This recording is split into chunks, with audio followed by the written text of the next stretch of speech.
Eu não sei pra onde vou, mas eu só paro quando chegar lá.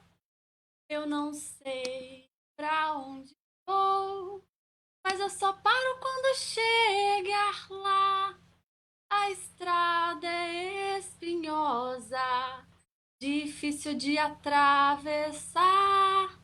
A estrada é espinhosa, difícil de atravessar. Eu não sei pra onde vou, mas eu só paro quando chegar lá. Eu não sei pra onde vou, mas eu só paro quando chegar lá. O coração segue sofrido, mas jamais vencido. O coração segue sofrido, mas jamais vencido. Do mesmo jeitinho que acontece quando uma pessoa se apaixona por outra, toda vez que Francisco de Assis olhava para o sol, para a lua, para os animais, ele cantava. Ele envolvia todas as criaturas com o seu canto, ele se comunicava com toda a criação e até pregava o evangelho para as flores, convidando todas elas para louvar o Senhor, como se elas tivessem o dom do pensamento, da razão. Onde já se viu isso? Isso é o que diz no parágrafo 11 da Laudato Si, e é com esse trecho que eu queria recepcionar todas as pessoas que nos assistem pelas redes sociais. Essa é uma live promovida pela Arquidiocese de Belo Horizonte, através do Vicariato Episcopal para Ação Social, Política e Ambiental. Essa live faz parte de uma trilogia de atividades em preparação, formação e conscientização sobre as eleições municipais que já estão se aproximando. Primeiro, a gente teve uma live sobre o papel dos cristãos nas eleições municipais, com o nosso querido Dom Mol. Depois, a gente teve uma live sobre a doutrina social da igreja e as eleições municipais, com a assessoria do nosso saudoso Dom Otacílio. E agora, depois de ter também uma terceira atividade com o padre Júlio Lancelotti sobre terra, teto e trabalho, nós temos a nossa quarta live, que é sobre Laudato Si e as eleições municipais, com o nosso querido Leonardo Boff. Eu tive a honra de ser convidada para mediar essa atividade de hoje, junto com a Sônia, da Pastoral dos Surdos, da Arquidiocese de Belo Horizonte, com nada mais, nada menos, né, que o nosso Leonardo Boff. Eu queria agradecer a sensibilidade do Padre Júlio, vigário, do nosso VEASPAM e de toda a equipe do Vicariato, que está envolvida nos bastidores dessa live. Meu nome é Marina Oliveira e eu faço parte da equipe de trabalho da região episcopal Nossa Senhora do Rosário, que é responsável também pelos trabalhos pastorais na minha cidade, que é Brumadinho. Sabe, Leonardo, depois do crime da Vale, eu tive o privilégio de viver a conversão ecológica, que foi uma das experiências mais doloridas, bonitas e profundas que eu já vivi. Em meio a tanta dor, lama, violação de direitos, saudades das pessoas queridas que foram arrancadas, a gente se viu quase que obrigado a reagir, a pensar em novas alternativas econômicas, a sonhar com uma política, com um mundo novo, mais justo para todas e para todos, inclusive para o meio ambiente. Só que eu percebi que a nossa casa comum ela já vem gritando há tempos, né? E se a gente pega e faz uma listinha dos últimos acontecimentos, a gente tem uma lista enorme, né? Enchentes, tornados, dias de virando noite em São Paulo por causa da fumaça, queimadas na Amazônia, no Pantanal, para todo lado, desmatamento, rompimentos de barragem, não só em Brumadinho, mas também em Mariana. E não para por aí, né? Assassinados, olhos tomando conta de praias, da costa do Maranhão até a foz do Rio Doce, no norte do Espírito Santo. Esse calor insustentável, a pandemia do Covid-19, isso tudo não pode ser coincidência. No parágrafo 19 da Laudato Si, Papa Francisco nos convida a transformar toda a dor do mundo, transformar tudo isso que a gente costuma achar que é só coincidência, pandemia, calor, óleo, rompimento de barragem, em sofrimento pessoal. A partir desse sofrimento pessoal, reconhecer a nossa responsabilidade social em defender a política de uma ecologia integral. Quando a Amazônia e o Pantanal queimam, nós também queimamos.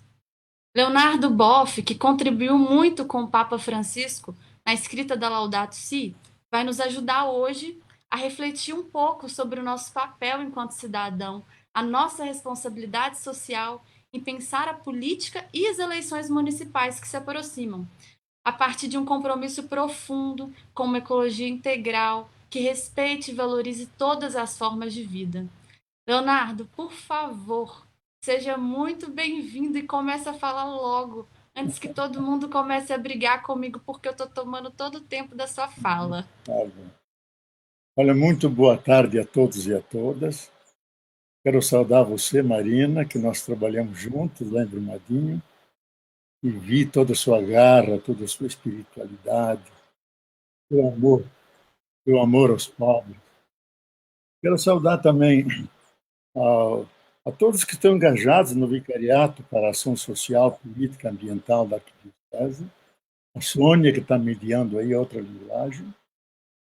E eu quero mudar um pouquinho o tema, Marina, porque no dia 3 saiu a Fratelli Tutti, e ele tem o capítulo 5º, que é diretamente sobre a melhor política.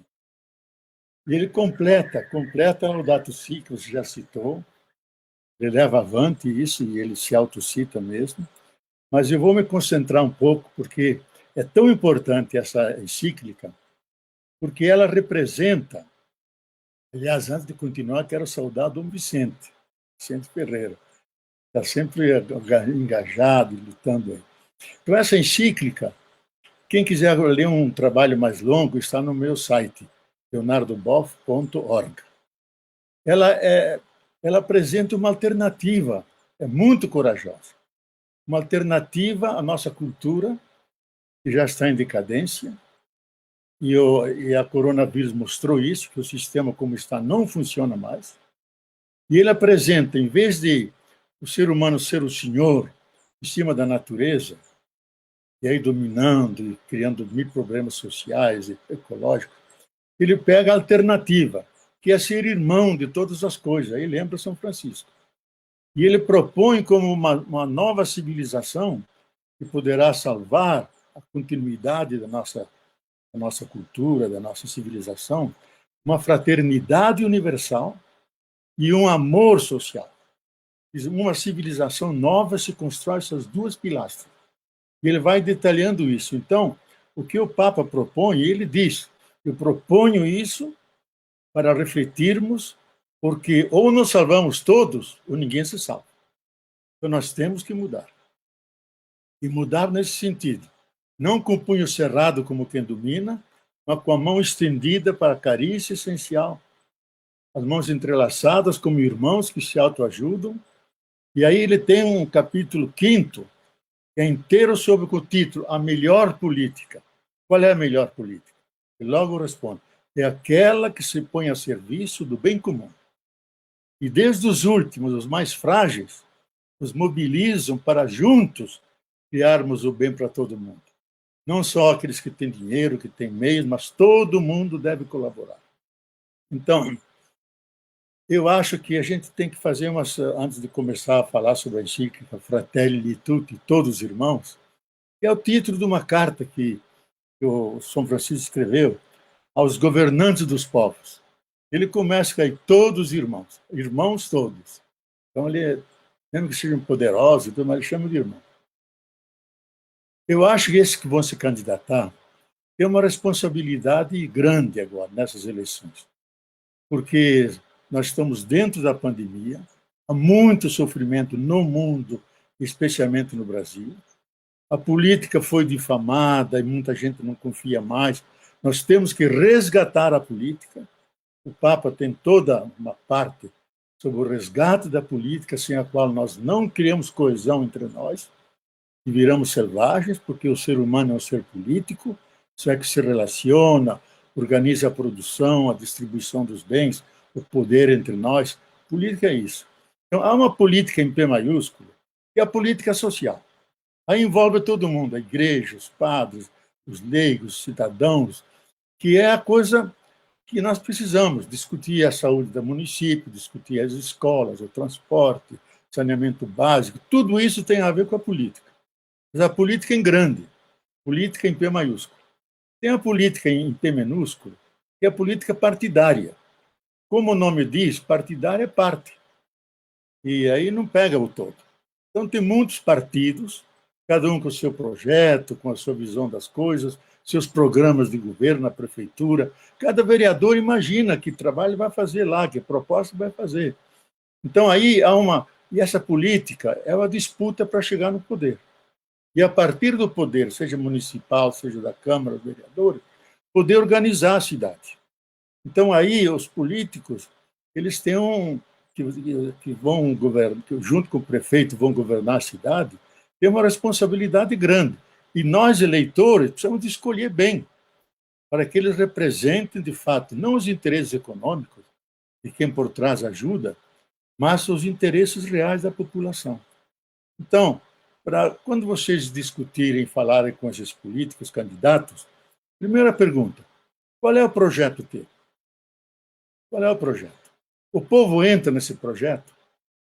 Você discutiu com as comunidades, com os grupos de base, ou tirou da cabeça ou tirou do partido? E também a pergunta, qual é a tua relação orgânica com as periferias, com o povo? Porque alguns só visitam o povo quando não temos as eleições, o resto nem olham. Então, a gente já, recebendo as respostas, sabe se ele está com o ouvido atento ao povo, vai representar as demandas do povo. Isso é uma política mais séria.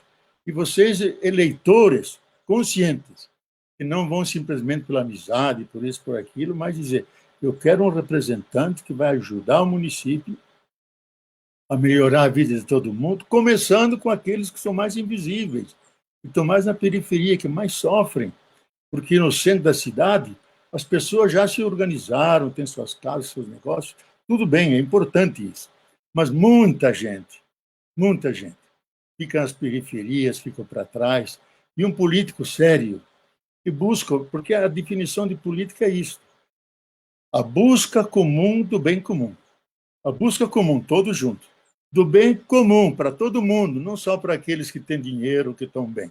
Não, senhor, especialmente para aqueles que precisam de um trabalho, precisam de uma casinha melhor, precisam de um transporte adequado, precisam de uma escola que ensine bem, um posto de saúde que atenda as pessoas quando precisam. Tudo isso é nos cuidados da prefeitura e dos vereadores, que cobram. E os eleitores, os cidadãos, não devem pedir nada, devem cobrar, porque foram eleitos.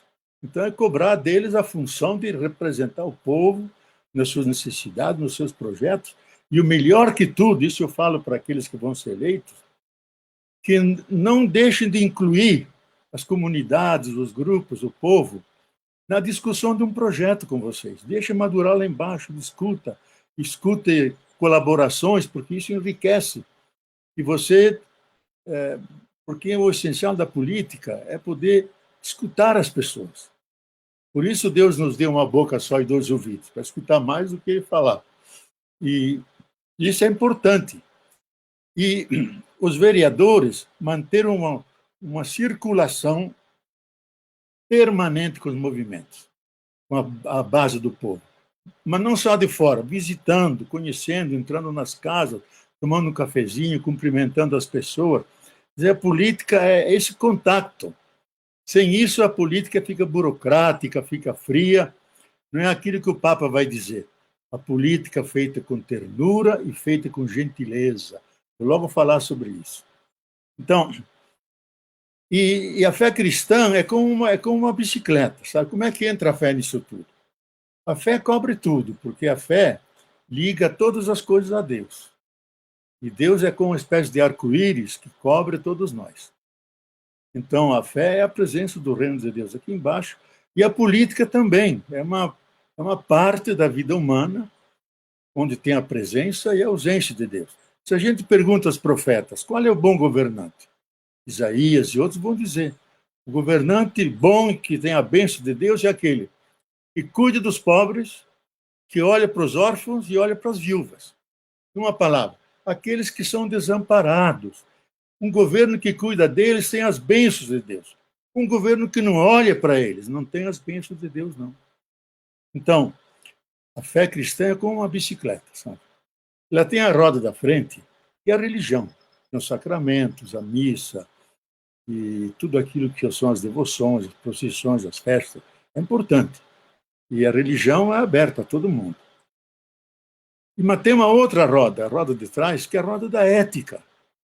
Política tem que ser ética, tem que promover o bem comum, tem que ser a justiça, tem que ver os direitos, especialmente os direitos que são mais violados, que é da população mais pobre, dos negros, dos homoafetivos, dos LGBTs. Então, a ética é essa tratar humanamente o ser humano. E a fé cristã nos ensina isso, Jesus especialmente.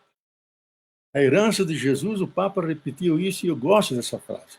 Ele veio revelar o Pai do Filho, ele se sente filho, revela o Pai, e simultaneamente ele veio nos ensinar a viver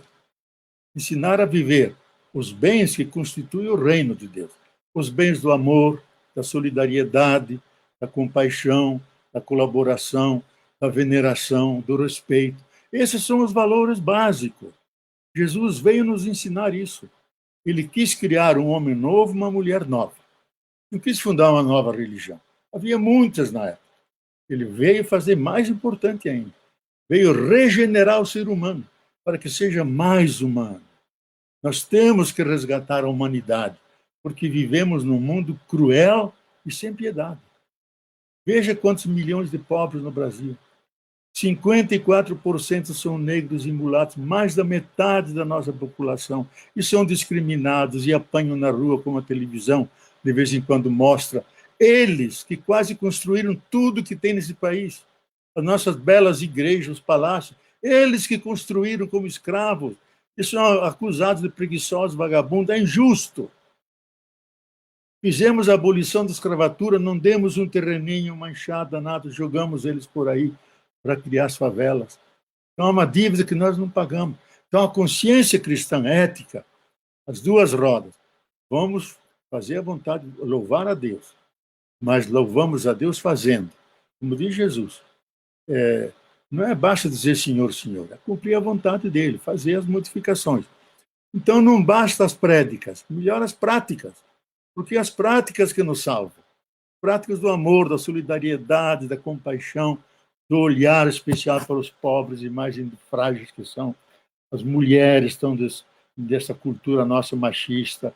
Quanta violência há na mulher na nossa cultura ainda, na nossa sociedade. Então, um candidato ético, e nós que procuramos incentivar isso, tem que olhar essas coisas e nunca esquecer aquela herança sagrada que Jesus nos deu. Porque ele foi que deu centralidade aos pobres. No fundo, ele disse isso: quem tem um amor tem tudo. Quem tem um amor tem tudo. Então, encher nosso coração de sensibilidade, de amor, porque se a gente espalha ódio, como hoje é uma onda de ódio na sociedade, não só aqui no mundo inteiro, isso faz mal a cada um de nós. O ódio, ele como dizia Shakespeare, o ódio é você quer dar o veneno do outro, mas você morre. E o ódio te mata. Então, o amor que dá vida, que move as estrelas e todos os nossos corações. E o Papa coloca o amor social como no centro. Então, nós vamos tentar viver a política nesse sentido. E aí vou logo dizer, a herança que Jesus nos dá, nós nunca devemos esquecer que Jesus foi condenado, foi preso, foi torturado, foi crucificado, excluído e jogado fora da cidade, porque ele fez a opção por Deus, Pai, ele sentindo filho, e pelos pobres, tirando o peso demais em cima das costas deles, e chamando-os bem-aventurados, e fazendo uma advertência aos ricos: ai de vocês ricos, se não olharem aos pobres, porque vocês já têm a vossa consolação. Morreu por causa disso. Então, guardemos a memória, memória, eu diria, revolucionária, memória dolorosa de Jesus. Ele se deu por nós por uma causa de humanização. E a política é fazer isso. Papa, agora vou entrar um pouco, e acho que é meio novo, isso aqui, porque a encíclica foi lançada no dia 13, lá em Assis, pelo Papa. Ele nunca saiu do Vaticano, mas ele foi para Assis, em cima do túmulo de São Francisco, assinou a encíclica, que é Fratelli Tutti, irmãos todos. Irmãos, dois pontos, todos. Podia ser irmãos e irmãs, mas é o começo de uma carta de São Francisco, Fratelli, irmãos. E aí, no capítulo 5, o Papa tem a melhor política. Capítulo longo. Quando vocês receberem a encíclica e lerem, é uma coisa preciosíssima, cheia de comoção. Eu diria até na linha da Laudato Si, até mais forte em algumas partes. Ele logo começa dizendo: olha, evitem os populismos e os neoliberalismos. Populismo é aquele que tenta enganar o povo, mas o projeto é dele, da pessoa que vai lá manipular. E os neoliberais só fazem beneficência. Dão bolsas básicas, dão para o Natal as grandes festas, dão coisas, desde que os pobres não incomodem, fiquem lá embaixo, não reclamem seus direitos. Então ele diz: não, o povo tem que estar no centro da política. Ele diz: eu não vou definir o povo, porque o povo até chega a dizer isso, o povo é uma coisa meio mística, até usa uma palavra meio perigosa, meio mística, que envolve tantos valores que não tem nenhum conceito que recobre. Porque recobre a pertença à pátria, ao solo, às paisagens queridas, à sua família, ao nosso rio que passa ali, as águas, os parentes, os falecidos que estão enterrados lá. Tudo isso constitui a herança, a consciência de um povo. E um povo que tem projeto, que quer progredir, quer construir a sua cidade, melhorar as ruas, o transporte, etc. E aí ele diz, o Papa: o que nos pode superar esse assistencialismo e esse populismo? Ele diz: devemos prestar atenção, porque os inimigos do povo, tudo de bom que a gente faz para o povo, chamam de populismo. E nós estamos fazendo uma política de dar centralidade ao povo, que ele se organize, que ele tenha consciência de cidadania, que ele possa reclamar seus direitos, que ele possa cuidar da segurança do seu bairro, da melhoria da sua situação. Diz: o que vai salvar para superar tudo isso é o amor social. O amor social, diz ele, não só é o amor da relação entre as pessoas. Você ama muito, ama a tua comunidade. E ele diz: exige mudanças nos corações, nos hábitos, nos estilos de vida, esse amor. Então, esse amor faz que você não tenha sócios, só você tem irmãos, sócios, gente que participa da sociedade. Não, você tem cidadãos, irmãos e irmãs. E tratar não simplesmente como cidadãos. Isso é um conceito meio secular. Um cristão vê no outro a presença de um irmão e irmã que tem o mesmo sangue que nós, a mesma pele. Pouco importa a pele do corpo. Ele está aí para fazer a caminhada junto conosco e diz: olha, vamos defender especialmente aqueles que estão organizando o povo, e aqueles que estão mais sofridos. Aí ele faz uma defesa grandiosa dos movimentos sociais populares, porque eles aglutinam os desempregados, os sem terra e sem teto, produzem esperança neles e abrem possibilidade de eles se autoajudarem, e onde podem, arranja aquilo que é o mais importante para eles é trabalhar, ganhar os meios de vida. Então, e dizia: olha, temos que defender muito esses movimentos, porque eles já vivem uma espécie de democracia lá na base. E os governos, prefeituras, governos estaduais, trabalhar mais a região, o biorregionalismo. Nessa região, com essa população, com esses rios, essas águas, essas paisagens, com as riquezas que temos, como é que podemos dar benefícios para o povo? Distribuir, diminuir a pobreza, fazer que todo mundo participe, que tenha boas escolas, centro de lazer, cultivar as festas e tradições, festas civis, festas religiosas. Tudo isso pertence à política regional. Na região, e o Embrumadinho é toda uma simbologia que está lá dentro. Daqueles balões que subiram, como dói a maneira que vocês nos deixaram. Eu chorava toda hora, e dói demais. Então, é uma história marcada que ficará na mente de gerações e gerações. Então, tudo isso é a região que vai criar cânticos. Eu agradeço a voz da Marina, que ninguém abriu uma live, que tantos que eu fiz cantando. Você cantou uma coisa muito linda, com uma voz muito bonita. Então, reforçar políticas sociais, não para o povo, com o povo junto, a partir do povo, e sempre com o povo, nunca sem o povo. E aí o Papa diz uma coisa muito bonita, que a verdadeira política é aquela política que se faz com ternura, com ternura. E ele define a ternura. A ternura, aí, para meus papéis aqui estão sumindo. A amizade social, a política com ternura. Ternura aos mais pequenos, aos mais débeis, aos mais pobres. Ele nos enche a alma e o coração. São nossos irmãos, e como tais devem ser tratados e amados. Porque a ternura me faz, estou citando o Papa, a ternura me faz próximo e concreto. É um movimento que vem do coração, chega aos olhos, chega aos ouvidos, chega às mãos. Então vejo que não é política, não é uma técnica do poder, é uma arte do poder. E nesse contexto ele diz, é a arte do encontro. E ele cita o Vinícius de Moraes, gente, cita o Vinícius de Moraes, que não era lá muito cristão, não. Ele diz, o encontro, a vida é a arte do encontro, apesar de que haja desencontros na vida. Cita a frase, e cita que é do samba, o samba da bênção. Então, lá do Vinícius de Moraes. Então, o Papa é tão livre que citou um grande compositor, poeta, o poetinha, Vinícius de Moraes. Então, diz, fazer com ternura a política. Então, é algo que atinge o coração, que atinge os olhos, as mãos. Então, é uma mística de olhos abertos, é uma fé de olhos abertos sobre as chagas humanas, não a mística que se eleva ao céu e canta só ao Pai. Tem que ver o pão nosso, unir Pai Nosso com Pão Nosso. Se não une os dois, não está na tradição de Jesus. Aí não pode dizer amém. E Jesus quis que a gente unisse as duas coisas.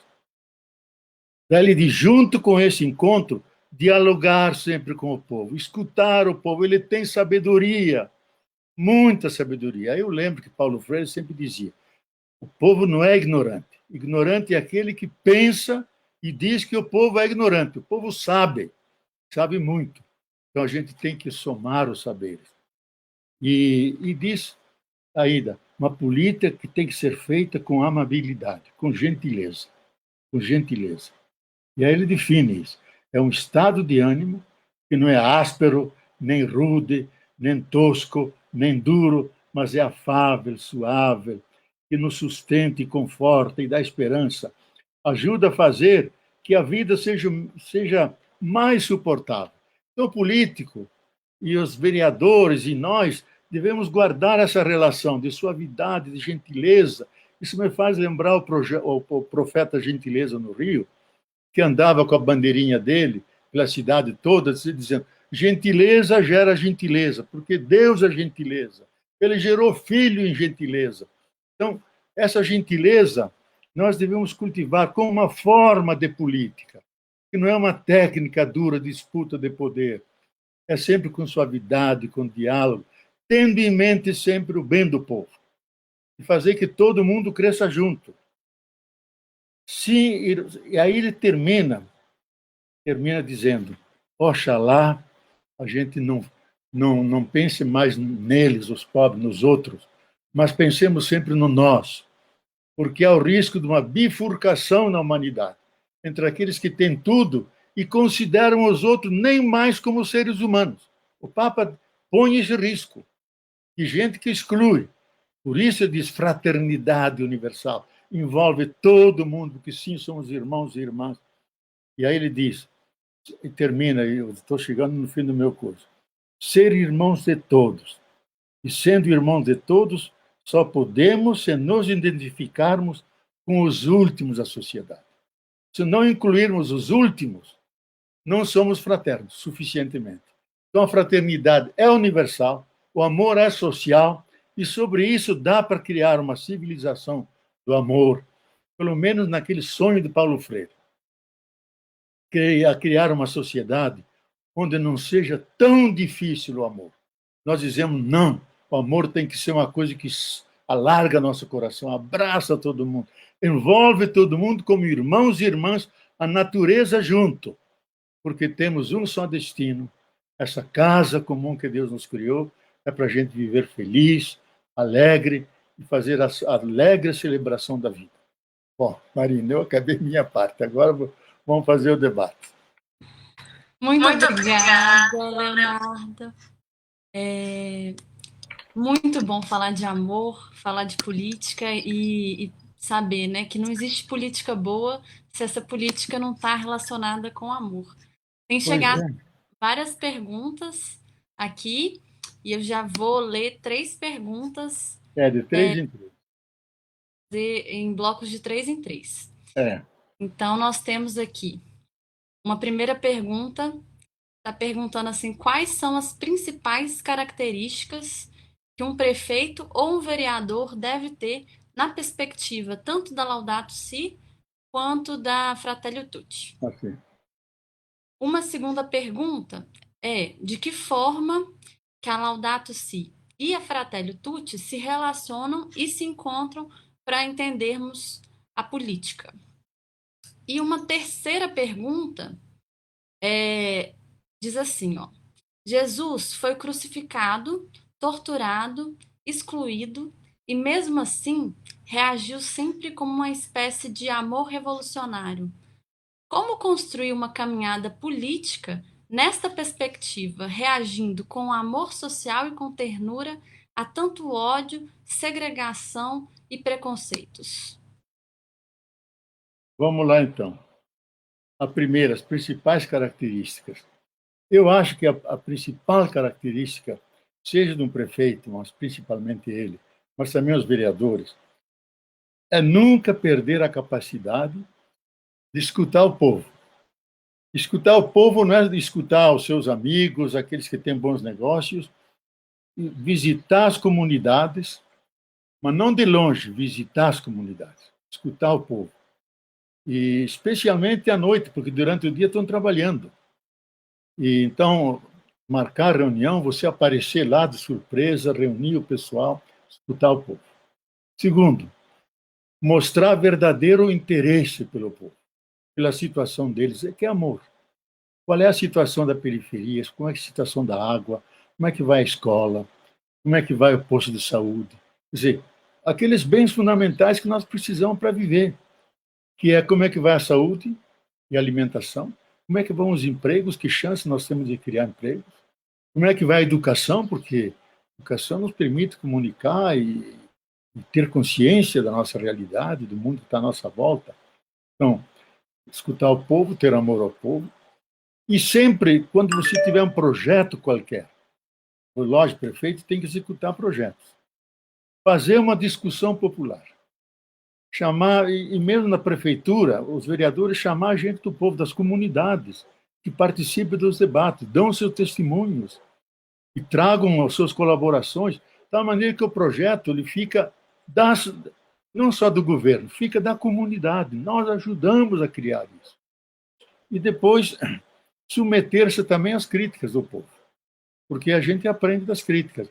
Às vezes, algumas são duras. Eu participava disso lá onde eu trabalhava, na comunidade de Petrópolis, durante 17 anos, no lixão de Petrópolis. A gente conscientizou tanto aquele povo, mais de 200 famílias, e hoje é uma comunidade altamente conscientizada, politicamente, tem seus candidatos, chama o prefeito para lá para discutir, chama os vereadores, não só o vereador da região, para discutir os projetos, vão na prefeitura, fazem manifestações. Então, isso tudo pertence, e às críticas, escutar as críticas. Porque a crítica é a roda de sombra, a gente não gosta. não gosta da sombra. Mas a gente pode aprender da crítica.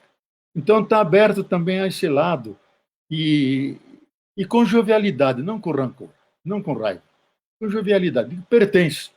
Pertence que nem todo mundo pensa igual, a gente nem acerta tudo, tem esses defeitos, não somos perfeitos. E a crítica nos ajuda a aperfeiçoar, a incorporar a coisa. Então, eu responderia isso. De que forma se encontram as duas, a Fratelli Tutti e a Laudato Si, com a política? Olha, tanto uma como a outra repete aquilo que já é tradição na doutrina social da Igreja, que a política é a forma mais excelente do amor, porque não só ama o outro na relação eu-tu, mas ama o nós. Ama e diz, é a forma mais excelente do amor e mais sacrificada do amor também, porque ser político hoje em dia não é fácil. Se você se liga com o povo e sofre com ele, e quando há catástrofes, como vocês tiveram em Brumadinho, nós em Petrópolis, cada 10 anos temos grandes catástrofes, deslizamentos que morrem centenas de pessoas. Então, estar presente, marcar presença, essa é a forma de amor. Então, as duas se encontram nisso, de fazer a política, como disse, não uma técnica, de disputa de poder, disputa de opinião, disputa de voto. Nós temos que fazer isso, temos que votar. Mas fazer não de forma tosca, rude, ofendendo as pessoas, chamando de reacionária, você, né? Bom, vocês sabem os nomes, não vou dizer. Então, mas guardar suavidade. E olha, a gente tem exemplos no parlamento nosso, de pessoas altamente éticas, que respondem às injúrias, às vezes, responde com amor. E aqui eu diria, já entrando na terceira, Jesus fez essa revolução de amor. Como é que a gente reage? Passa uma sociedade que divulga fake news, ódio, calúnias, mentiras, etc. Eu acho que aqui vale aquela oração que todo mundo canta e nós conhecemos, a oração de São Francisco. Onde há ódio, que eu levo o amor. Onde há tristeza, que eu levo a alegria. Onde há trevas, que eu levo a luz. Então, acentuar sempre o lado de luz positivo. O ódio deixa para lá, é para ele. Faz mal a ele. E quem semeia ódio, colhe algum castigo da vida. Porque a vida é feita de relações, todo mundo se envolvendo. O Papa repete continuamente na encíclica, tudo está relacionado com tudo. É a essência, é a teia da vida. E o ódio é tentar romper esses laços da vida. Então, e dar aquela contribuição que só o cristianismo dá. Que é um mais. Que eu console mais do que seja consolado. Que eu compreenda mais do que possa compreender. Que eu ame mais do que seja amado. Esse mais é próprio do cristianismo. É a superabundância do amor. Então, devemos guardar essa atitude de base. Não responder ódio com ódio. Não responder raiva com raiva. É difícil, porque a gente tem indignação às vezes. E eu acho que às vezes temos que nos indignar, mesmo como Jesus. Ele era profundamente humano. Chegou no templo e não disse, olha, eu vou tirar as moedas aqui, vou tirar as mesas aqui. Nada. Chegou e derrubou tudo e deu uma confusão tremenda, porque estavam ofendendo a Deus, fazendo negócio dentro do templo. E há muitos que fazem negócio dentro do templo. A gente sabe pelas televisões que fazem da religião negócio, fazem da religião política. A religião não é para política. E aqui eu dou uma indireta aos nossos irmãos neopentecostais, que querem nomear ministros, querem nomear gente do Supremo. Não, a religião é falar do coração, de Deus, alimentar a dimensão espiritual. Política tem o seu lugar. Religião não é feita para política. Não. Ela tem uma dimensão pública, mas ela não é partidária. Ela é ética, mas não pode se meter dessa forma. Então, fazem uma espécie de mercado. Isso está errado. Não passa pelo Evangelho, não passa pela correta visão da política. Então, eu acho que... Bom, chega, vamos escutar mais perguntas. Leonardo, tá chegando muitas perguntas e muitos comentários aqui, ó. Não, mas Sim. você comprima elas. A Ana Angélica disse assim, que Leonardo Boff sempre muito cuidadoso e atento à ternura e ao pão em todas as mesas e à política como serviço, como a arte do encontro. Padre Júlio, nosso vigário, disse assim: somente por meio de uma verdadeira política poderemos construir uma sociedade mais justa, fraterna e que coloque a vida das pessoas e da casa comum como valor maior do coração de Deus. E aí já passamos então para o nosso próximo bloco. Mais 3 perguntas. A gente tem aqui Joãozinho Romão, que está perguntando: Leonardo, como realizar uma política ambiental nesse contexto do Brasil? Tem uma outra Marta. pessoa perguntando também, é o nosso vigário, Padre Júlio, como incluir a pauta da ecologia integral nos programas de governo? E tem também uma terceira pergunta da Maria Ivone, que diz assim, ó: abrir-se ao mundo é uma expressão de que hoje se apropriaram a economia e as finanças. Refere-se exclusivamente à abertura aos interesses estrangeiros ou à liberdade dos poderes econômicos para investir sem entraves nem complicações em todos os países. Os conflitos locais e o desinteresse pelo bem comum são instrumentalizados pela economia global para impor um modelo cultural único. Como o cristianismo pode contribuir para superar esse sistema? Muito bom. É isso, 3 perguntinhas já foram. Olha, eu vou começar pela última, porque o Papa, na Fratelli Tutti, tem uma parte especial sobre isso. Como superar a manipulação e que o mercado, e ele faz uma crítica dura do mercado, diz que o mercado é pobre, sempre repete o mesmo, para todos os problemas dá sempre a mesma solução, não importam as questões. E aí ele critica aqueles, e ele fala até explicitamente, que a abertura ao mundo, que interpretam mais mal a abertura ao mundo. O mundo significa para esses o sistema dominante abrir-se à economia de mercado, abrir-se aos interesses dos grupos dominantes. Quando abrir-se, é poder estar atento a 2 gritos, o grito da terra e o grito do pobre. E lá na Laudato Si, mais de uma vez diz isso. Temos que escutar os 2 gritos, porque os 2 estão crucificados. Temos que baixá-los da cruz, ressuscitá-los, reanimá-los. Então, eu achei importante essa pergunta, porque é uma das preocupações do Papa, nessa pastoral dele em saída para aqueles que mais sofrem, saída para as margens existenciais.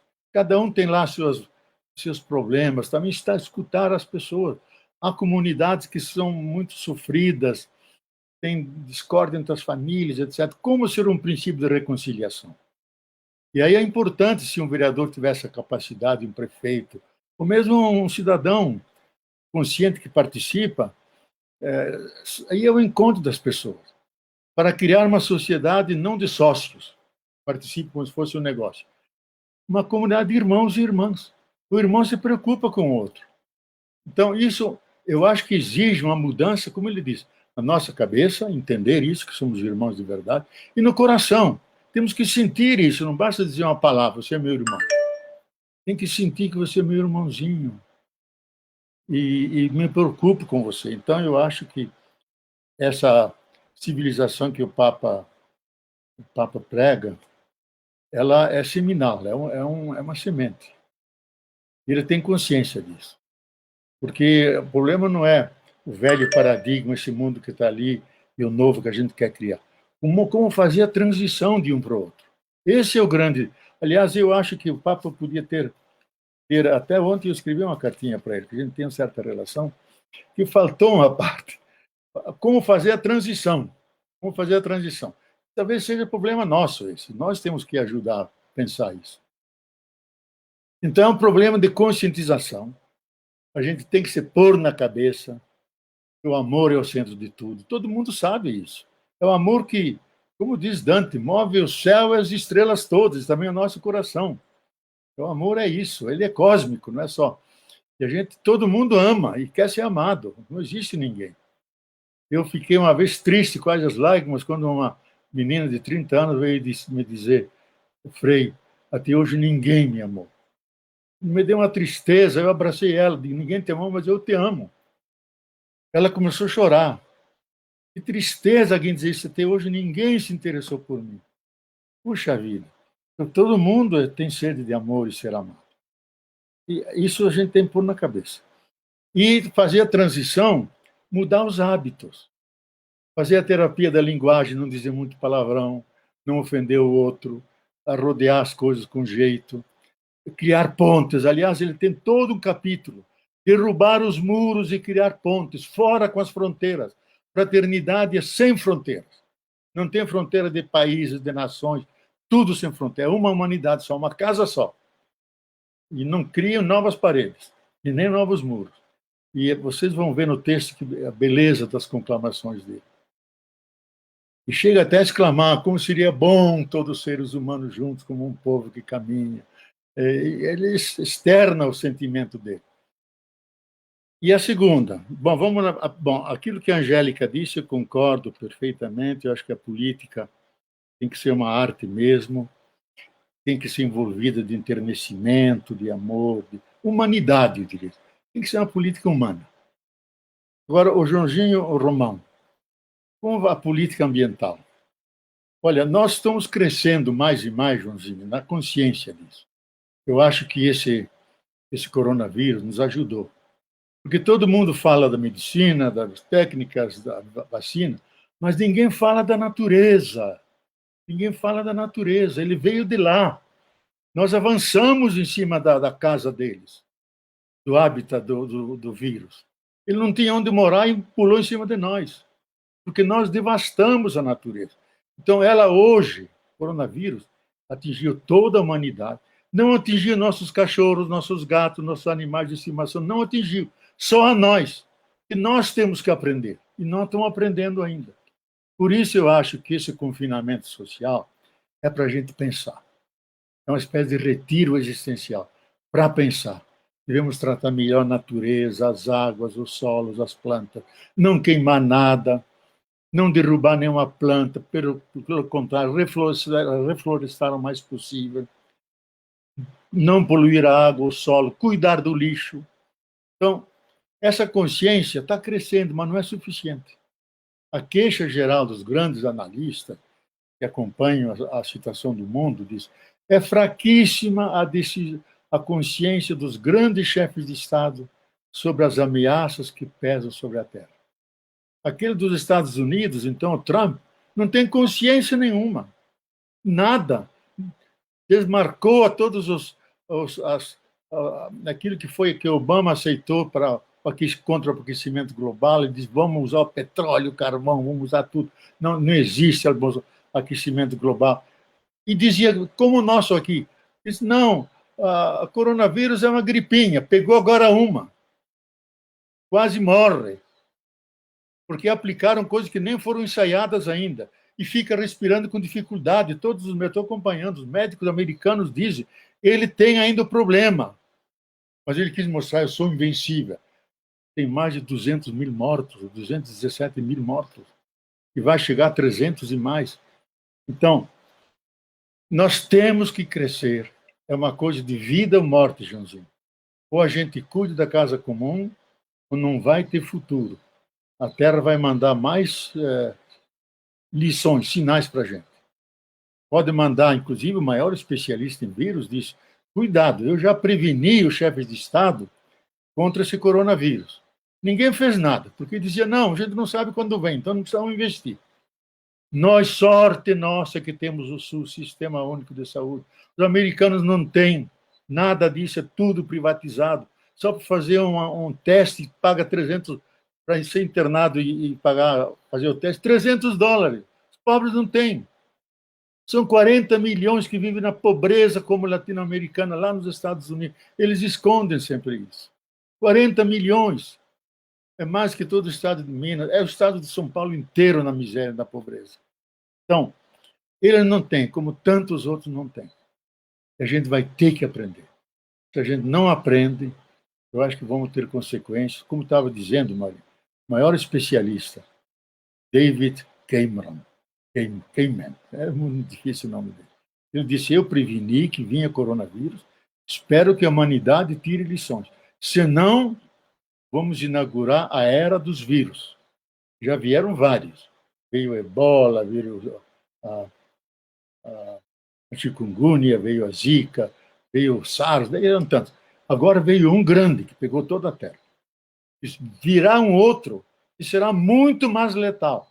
Há o risco que 80% da humanidade desapareça e em parte da biosfera seja afetada. E diz, a Terra vai continuar a girar com fauna e flora, etc., mas sem nós. Mas sem nós. Nós não queremos isso. Depende de nós. Então, eu acho, Joãozinho, comece com você mesmo a incluir essa política ambiental, essa consciência ecológica na tua vida, de seus amigos, e onde você puder. Sabe? E a segunda, como incluir a ecologia integral nos governos? Bom, é isso que eu estou dizendo, a dificuldade. Olha, eu ajudei, participei do grupo que criou a Carta da Terra, que é um dos grandes documentos, junto com a Laudato Si, que é assumida pela Unesco, pela ONU, e a gente introduziu nas escolas, nos governos. Nós estávamos aqui introduzindo com Cristóvão Buarque, mas aí ele caiu, perdemos, não conseguimos. Mas há países novos, como Costa Rica, a base de gestão, esses países, democracias novas, que colocaram na Constituição a Carta da Terra, que vai na linha, o Papa cita mais de uma vez na Laudato Si, que vai na linha da Carta da Terra. Acentuar a fraternidade, o mesmo lar comum, há um parentesco entre todos nós, por isso somos irmãos e irmãs. Está tudo na Carta da Terra. Então, muito difícil. Tem que ter consciência primeiro. Se não tem consciência, não entra.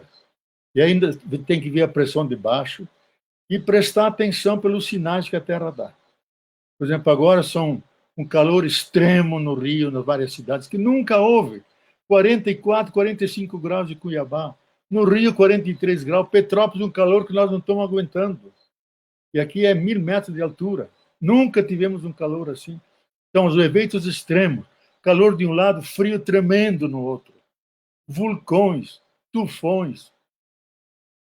E também conflitos sociais. Porque a Terra e a humanidade é uma coisa só.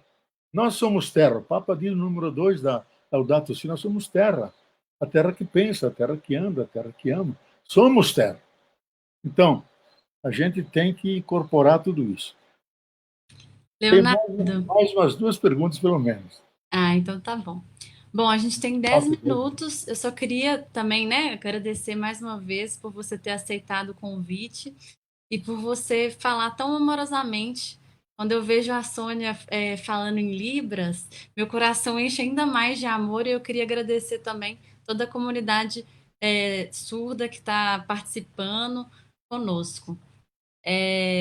Chegaram aqui mais algumas perguntas. Eu Sim. vou ler elas.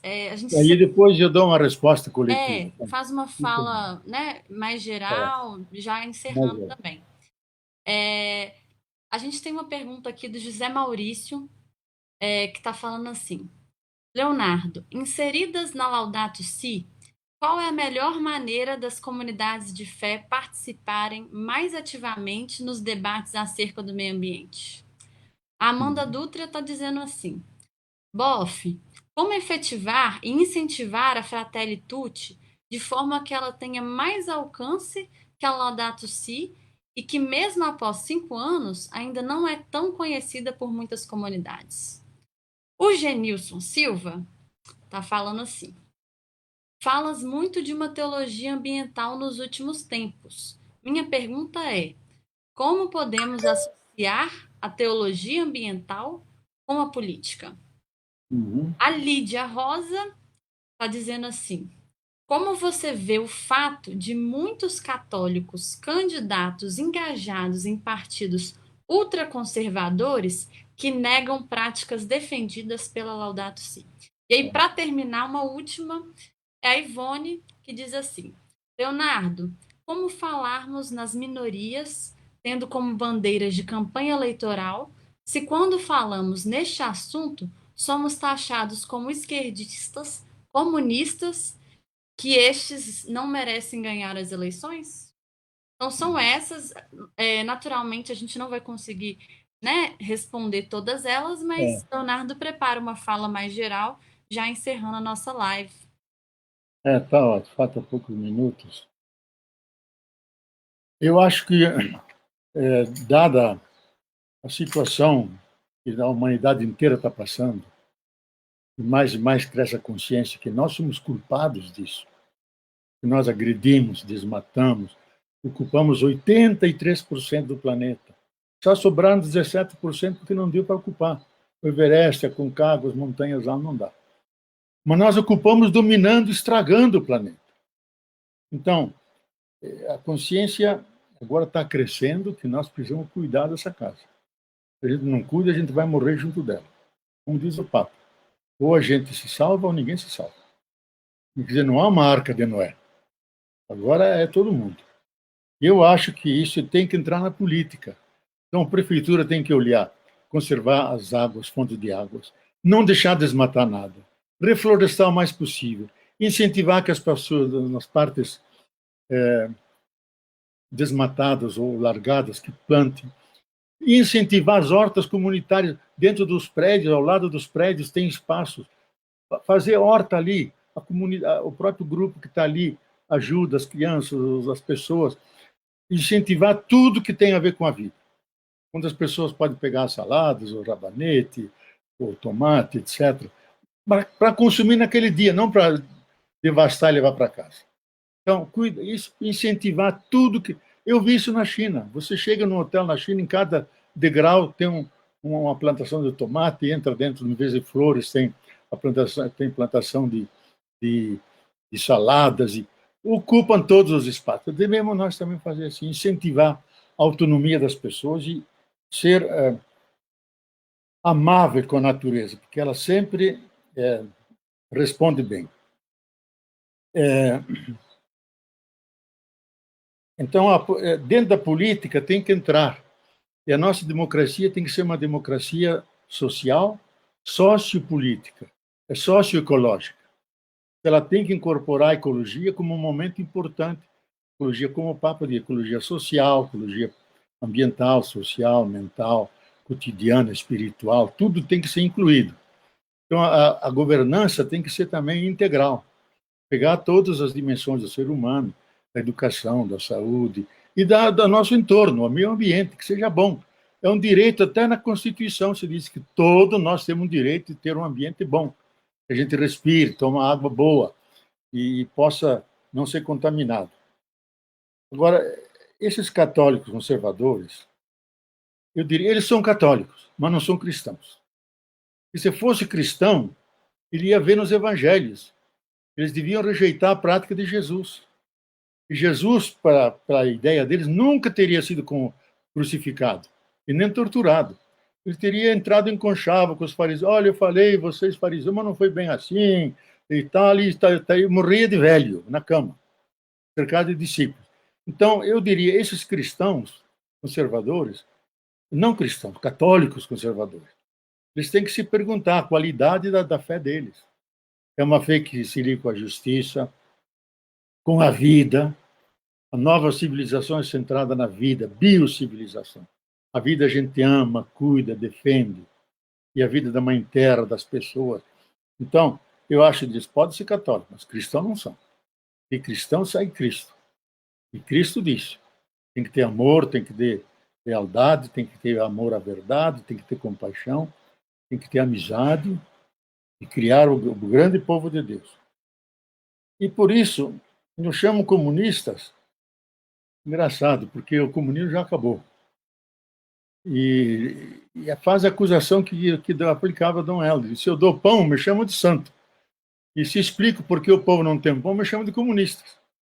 Então, hoje, comunista ficou uma espécie de palavra de acusação. Mas nem sabe o que estão dizendo. Porque nós somos herdeiros dos Atos dos Apóstolos, onde se vivia um comunismo da comunidade, onde todo mundo colocou em comum. E aí, com louvor, se diz, não havia pobres entre eles, não havia pobres. que todo mundo tinha o suficiente e o decente. Se esse é o ideal, nós somos comunistas. Comunistas de Jesus, comunistas do Evangelho, dos apóstolos. O capítulo 2 e 4 dos Atos dos Apóstolos, leiam lá. Eles eram tão unidos, tão irmãos, que eram um só coração e uma só alma.